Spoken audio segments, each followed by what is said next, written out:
Greetings everyone! Today we're going to talk a little bit of Warhammer Total War. Now, I want to say a huge thank you to everybody that has subscribed recently. We've had a big uptick in subscribers. Huge thank you to each and every one of you. If you haven't subscribed already, please, by all means, slap that subscribe button down below. And maybe give the old notifications a little gentle lick. Okay, that got creepy. Let's get on with this video.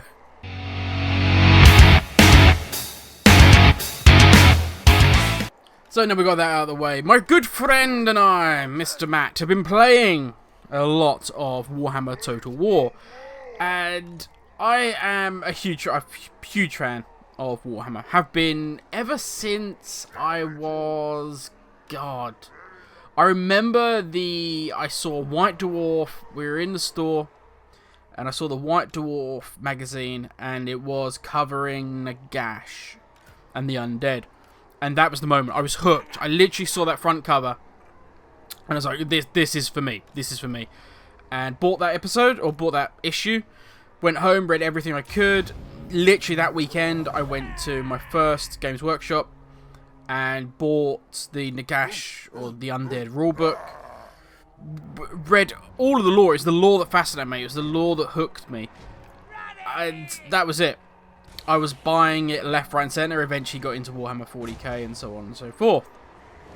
My good friend, Mr. Matt, is exactly the same. He absolutely adores Warhammer. So he still plays the tabletop. I'm just like, I would rather buy a new graphics card than just buy a small portion of a 2,000 point army, thanks.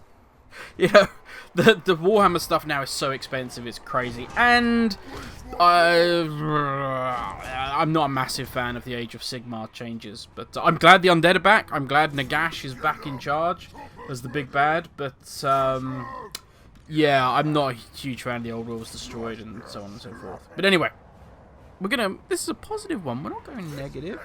So, for those of you that don't know, Warhammer Total War is the Warhammer experience, the Warhammer world. That's the fantasy world. Warhammer 40k is this a sci-fi world. It's the fantasy world with the Total War game set. So very much campaign map, you move around. You can also see this on the screen. And then when the armies meet, you clash and you actually fight with the armies. So for me, having not played Warhammer in a while, it's fantastic to be able to pit huge armies against each other and actually fight with these absolutely incredible models. I thoroughly enjoy it. But Creative Assembly decided that they wanted to make a true representation of the Warhammer world, and they couldn't do that in one game. So they needed 3 games to do it in. Now 2 are out. And what happens, if you don't know, is if you have the first game, you have the campaign, which is basically chaos coming down from the north, and you have the old world, which is, in a rough equivalency, it's like Europe, along with sort of a bit of North Africa. Now, if you bought the second game, you then got access to the Mortal Realms, and that basically is North Africa. And then you get added in North America, and apologies for those who are getting triggered by me comparing it to the current world, but it does fit. If you ever actually look at the full Warhammer world map, which we will do, you'll see quite how they took inspiration from the Earth, shall we say. So yeah, you got South America, North America were added in, plus the equivalency of Atlantis, I suppose. I'm struggling a little bit to pick up what would be the elves' home. But you can see on the map, that's kind of what we're going for. Now, there is still a huge section that's not been covered. And the promise was, and yeah, granted, it's a huge promise, and if it doesn't come to fruition, I still say you've done a hell of a good job. But the eastern part of the world, so for us, India, China, the Middle East, that kind of thing. But in the Warhammer world, Middle East is more North Africa. They kind of switched it around. But let's go with the map, the Warhammer world map, rather than me trying to compare this to current times. Now, what we end up having is we have the Eastern Steppes to the north. We have the Darklands, which is where the Chaos Dwarfs and such things live. Oh, God, words are hard. It's not easy. Literally all I have to do in a video is talk, and I'm struggling to do that.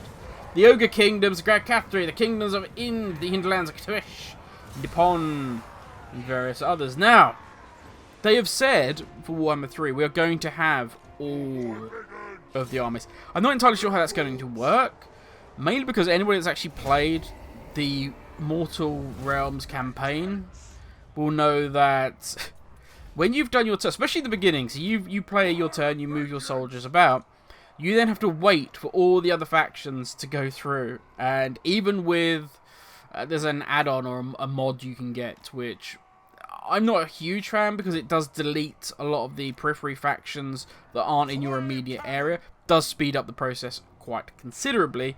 It still takes a long time to go through all this. And as I say, at the beginning when you have nothing going on, it can be frustrating. Because you are just, literally, you could alt-tab and just watch some YouTube videos. It gets a little, it might be a bit of an exaggeration, but not by much. So, with this realm, this new area of the map we're going to uncover, what armies potentially are we looking at? I think the first one of the most obvious is the Ogre Kingdoms.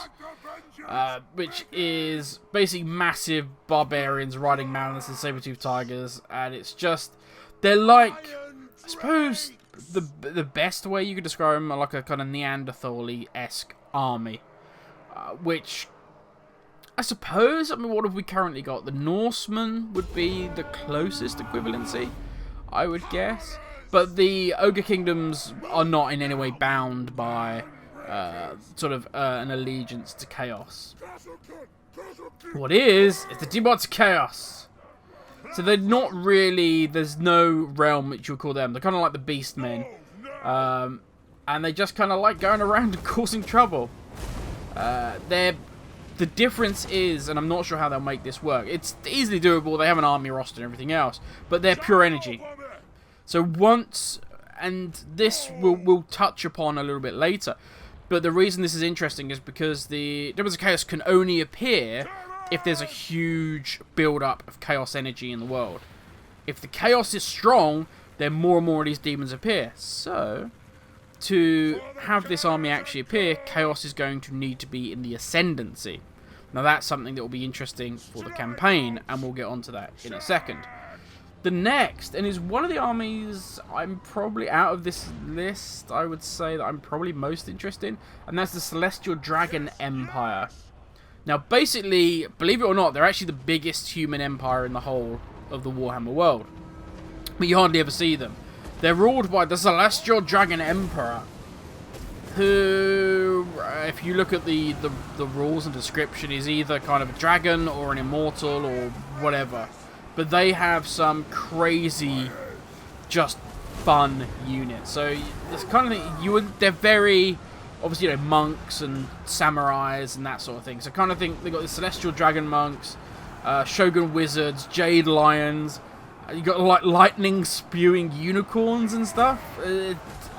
Absolutely just crazy, and visually will be very different from what we've seen so far in Warhammer. So I would be really excited to see them.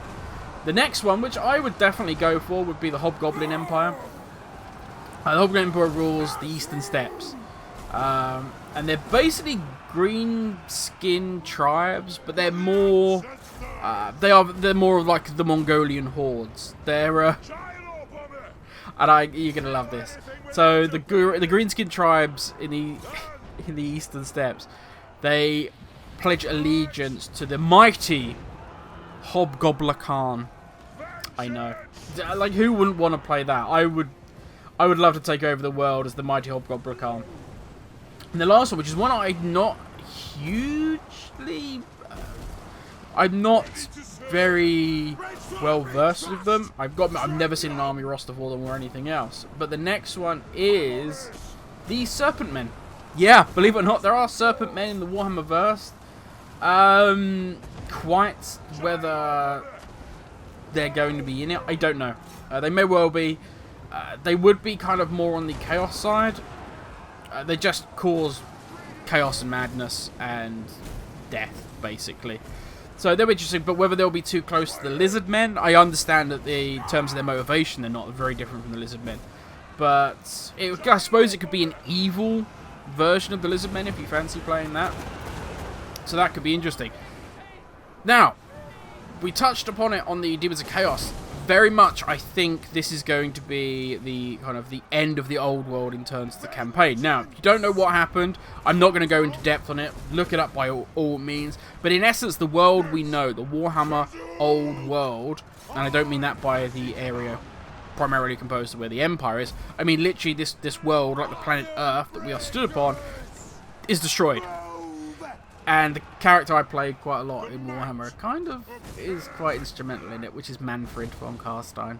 Yeah. I would play Nagash if Nagash was in. I play Arcane the Black. Arcane the Black is my favourite character in it. But I really like Manfred's spell lists and stuff, so... Yeah, I play Manfred quite a lot. And plus Matt loves the Chaos Horde, so I tend to play the Vampire Counts because he's nearby. Anyway, I'm getting distracted. So my guess is... what we're going to end up having is that final fight, which means Chaos is going to be far more involved now. Now, you do have Archaon, and Archaon does come south and destroy and ravage everything. Now, that's in the first campaign. My guess is this is going to be very different. It's going to be pretty much the whole world, and it's going to be Archaon coming and everybody having to kind of stop him with all the factions of Chaos now involved. I would guess you're going to play as, say, one of the 4 factions of Chaos, even though it's Archaon, kind of the Ever-Chosen, who combines all of the factions. But my guess is you'll play as one of those generals, because it's actually really good lore-wise if you look into it. I'm trying to not go too deep, but if you look into the lore of it, there are various factions within the camp of Chaos that kind of don't agree with Archaon, and they try and push their own agendas. So you could have different commanders and say, you're under Archaon's rule, and he can say, go here, do this, do that. But if your Chaos Lord says, I want you to take this town for me, you're like, oh, okay, but Archaon's telling me not to do that. And you might lose favour with Archaon, which potentially leads to open rebellion where he'll just send troops to try and kill you. But you would also gain huge favour with your Chaos God. So it'd be an interesting balancing act. Now, there is no new news about this. This is literally me getting excited for just Warhammer. I've been playing it, as I say, a little bit, well, a lot, to be honest, with Matt. And, yeah, I'm super excited to see what they come up with. I was kind of hoping, and I know a lot of people will go, what? But I was kind of hoping that the 3rd installment might just be, look, old world's gone now. Now we've got the 7 planes of existence. And it's the Age of Sigmar, and we're going to have huge, powerful heroes like Nagash walking the battlefield, and you're going to have to conquer your realm first, and then you can spread out and try and conquer these other 7 realms. I think it's more likely to be what we've talked about today, which is just the expansion of the current world that we have. We've gone west, and we've done all of that. I think we're going to go east and finish up the entire world, and that'll be the 3 games. Whether, at some point, we will get the next iteration of this, or if they just say, look, you know, the last expansion, or the last DLC we're going to do for this is we're just going to introduce the Great Lords, and you can have these new, huge, powerful Lords in the game. Who knows? This is pure speculation. This is just me just being a fanboy and gassing off. And, yeah, I hope you all enjoyed this. A little bit different. It's not Cyberpunk, it's not Planet Zoo, but yeah, this is just me going full fandom because I love Warhammer. But thank you everybody for listening, and don't forget, I know I'm asking again, hit that subscribe, hit the like, hit notifications, hit everything, just go crazy, and I'll catch you all later. Have a good one, everyone.